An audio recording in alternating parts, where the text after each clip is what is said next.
Welcome to the IAB UK Podcast. Hello from the IAB, I'm James Chandler and welcome to this final instalment of our YouTube Festival Spotlight mini-series in partnership with Google. Over the last couple of episodes, both already out, I've spoken to the CMOs of Boots and Domino's about best practice and data fresh off the back of their appearances at this year's YouTube Festival. In today's final episode, we're getting under the skin of YouTube's audiences. Why we watch, a research report from Google and MTM examines the evolving relationship between viewers and online video content. To discuss the key findings from the report and how marketers can use it to create more effective campaigns, I'm joined by Google's Raffaella Stratta and MTM's Morgan Burgess. And perhaps I'll come to you first, Rafa. It just feels like this digital world is more saturated with content. Viewers have more choices than ever before. How has all this choice changed what audiences look for in terms of content? Yes, James, you are absolutely right. So we have seen a huge shift in the viewing landscape over the last, I would say, 10 years. With an increasing proliferation of services, formats, devices, there is almost endless choice.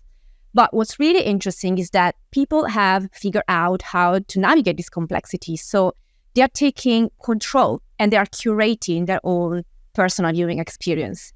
And this is truly marking a new era of empowerment, if you want, because viewers aren't just choosing what to watch, they are influencing the whole landscape. So they're becoming critical decision maker alongside really like media owners and content producer.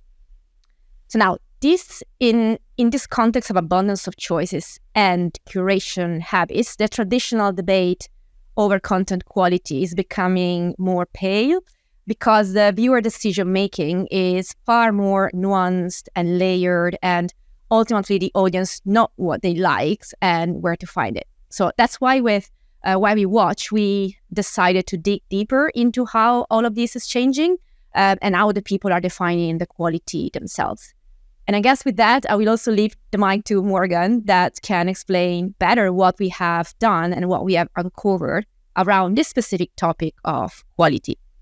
Yeah, tell us a bit more, Morgan. I guess that's the kind of golden question. What is high quality content? And the industry has really long thought about quality content as things like technical aspects, things like high definition visuals, a crisp audio, excellent camera work, like shooting from different angles, all these sorts of things. But what our research revealed is that while these technical aspects are important, they're actually often seen as a baseline expectation. And increasingly, viewers expect more from their content. So nowadays, they're really prioritizing content that offers a level of emotional engagement or a sense of personal connection. And we really saw this in the research as less than 1% of UK viewers said that technical markers are the only indicators of quality. So that shows us that both are really crucial. And I guess you can think about it in this way, that technical excellence helps to sell the story, but only if that story is worth telling. And we saw this in the research with over 90% of UK viewers saying that high quality content actually needs to deliver on both a technical and emotional level. So we saw this across both of our technical and emotive markers of quality. And there's a real kind of variety of content that actually does strike the right balance. I thought I'd pull out a couple of examples that I've been personally enjoying recently that can maybe bring it to life a little bit. My first example is Nobody Wants This. I'm not sure whether you've watched this yet or not, but it's your kind of usual Netflix high quality production, but it also has a really relatable storyline. So it has really relatable depictions of the challenges in modern dating world. And my kind of personal favourite is a whole episode dedicated to getting the ick that, as many of us know, is hard to come back from. But equally, my other kind of favourite thing to watch is Top Jaw on YouTube. And this is kind of two boys who are from London, and they go around different cities, kind of eating their way around the city.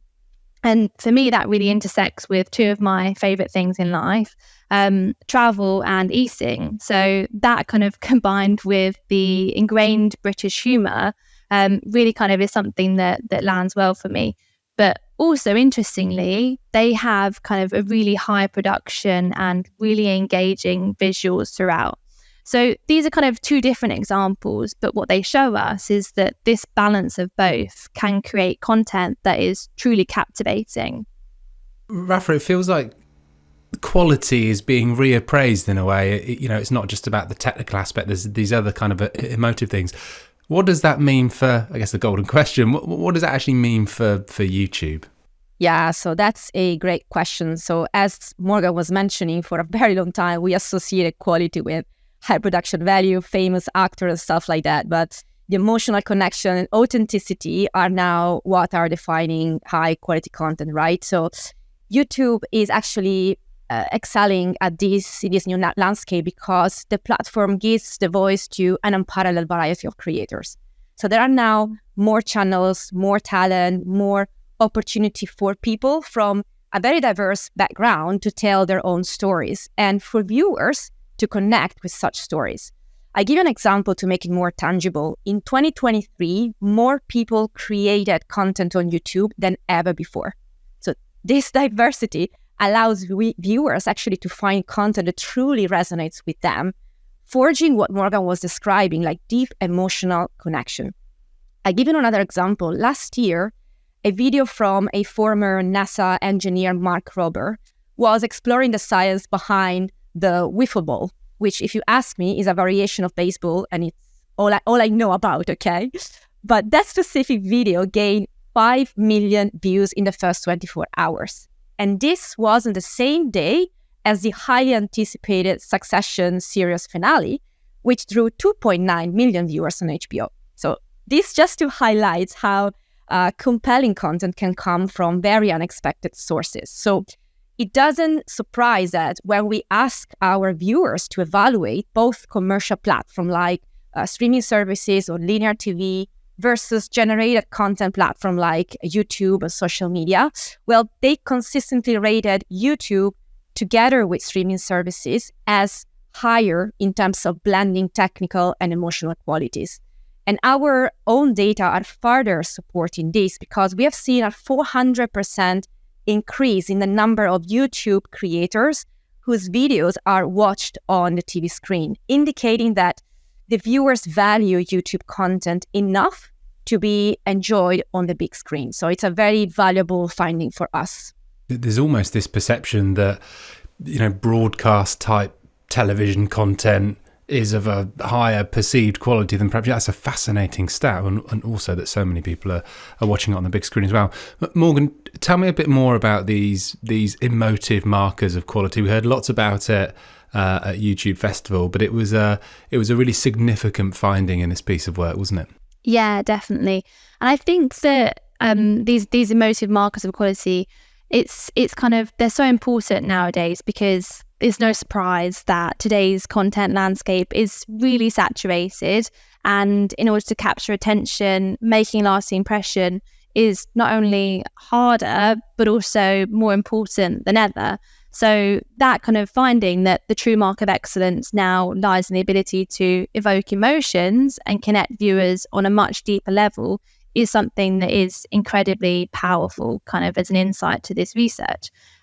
But yes, to kind of understand these emotive markers, which for us kind of can feel a bit like jargon, will kind of help you understand what they really mean. So we identified these in the research as what people thought of high quality content, what they thought content that high quality is. And that is content that is engaging. So it tells a compelling story, it captures viewers' interest and really maintains their attention throughout. It also feels meaningful. So this might be that it teaches them something new, for example, a new skill, or that might be a different perspective. It can also provide them a level of inspiration, and we heard this coming up quite a lot in the research, that kind of people found this as a level of enhancement to their lives. we also have kind of area of it feeling relevant, so that it aligns with people's interests, their passions, their values, or maybe that it kind of really feels authentic and relatable in that way as well. The fourth and final area is around it feeling emotive. So this is kind of either through content reflecting your own thoughts, your own feelings, or evoking that emotional reaction when you're watching.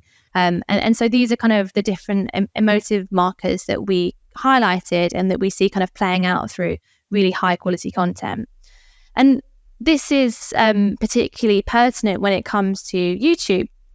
We already heard this a bit from Rafa, but the uniqueness in YouTube's vast library, as well as the fact that, anyone with a smartphone can be a creator nowadays, that really means that there is something and someone for everyone to really connect with. So we see this coming up a lot, that people form these really deep connections with the creators on YouTube. They kind of bond over shared values, shared interests, a shared culture, or a greater relevancy.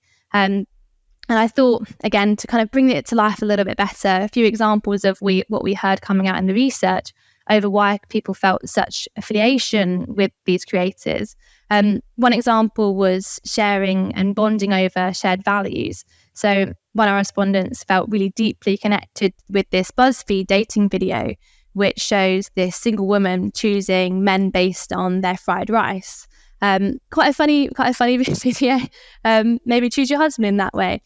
But yeah, she kind of, also being of Nigerian descent, she was really able to resonate with similar challenges of kind of pressures from family, all these different people that kind of end up being involved. And as a result, she felt really seen and understood by that video and really connected with it on a deeper level.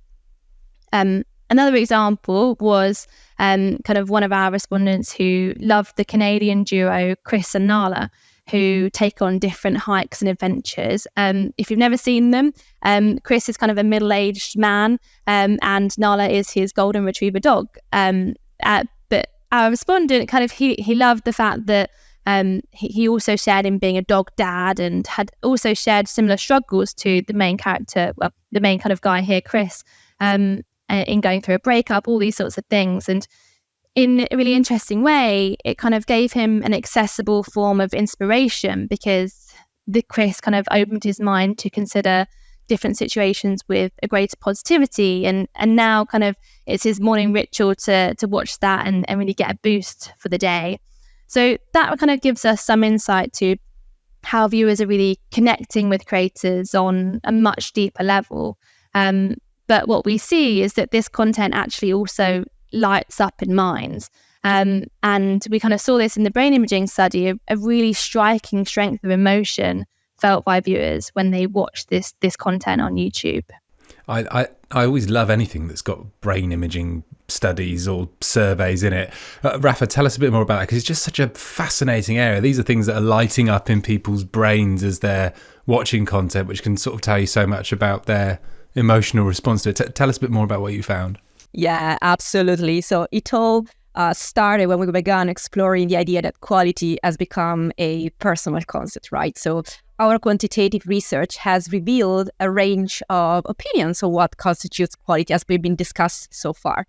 But one common thread, I would say, emerged, which is 82% of people agree that quality content makes them feel like their time was well spent, which I think this data is beautiful because it captures the essence of the quality becoming personal. I decide what is quality for me because I feel actually like something stayed with me. But if quality is subjective and emotionally driven, then the question is, how can we measure its impact? How can we measure this is happening? So that's a question that we have decided to explore in these brain imaging experiments that had the objective to understand a second-by-second neurological response to YouTube creator videos. Morgan, I guess, again, I will hand over the mic to you because you are the best person to explain what we really did and maybe like sharing a couple of the sneak peek of their results. Great. Thank you, Rafa. Yes, so to complete this phase of the research, we actually teamed up with NeuroInsight to measure the neurological response that people have to watching this creator content on YouTube. So we had about over 70 people in the UK come to attend in labs. They were asked to, wear these elastic caps, these elastic caps, which are fitted with electrodes. I feel like my kind of inner psychology graduate was really lighting up at this. This is the wrong medium. This should be full video sort of documentary style thing. Get everyone in the labs. Everyone just hooked up. But yeah, kind of when we hook people up, and what this does is you can see the different levels of brain activity.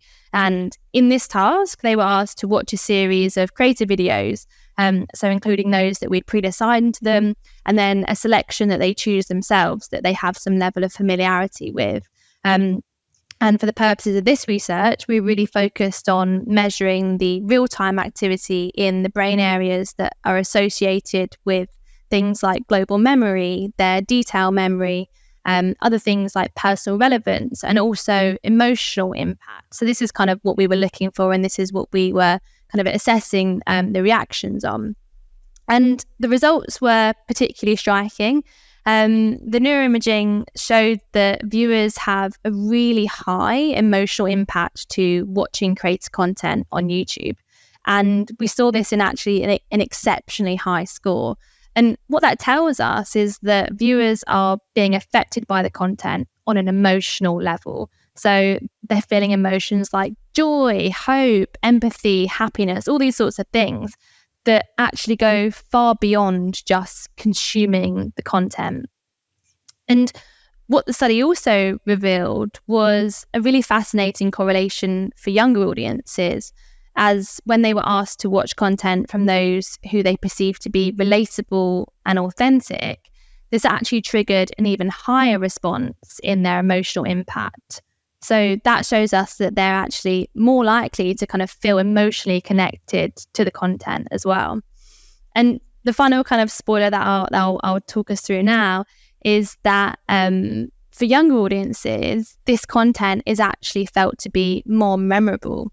So when they're watching creators who feel relatable, this actually has a ripple effect.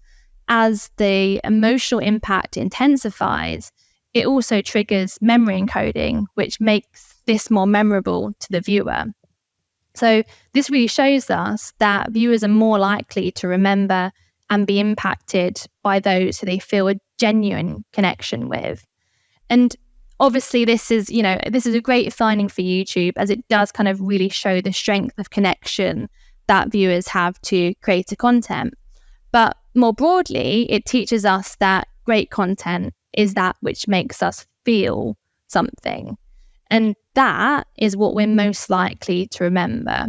So I know it's kind of really interesting here to remember for advertisers that this content can be found in many different places and under many different guises than what we maybe typically think.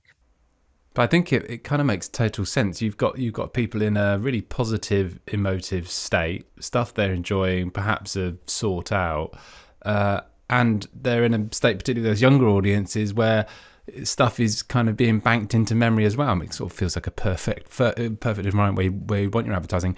Rafa, I guess given what you've both talked about in terms of content quality, in terms of, I guess, expectations from viewers, what are the sort of the key takeaways, I guess, for anyone listening or watching this?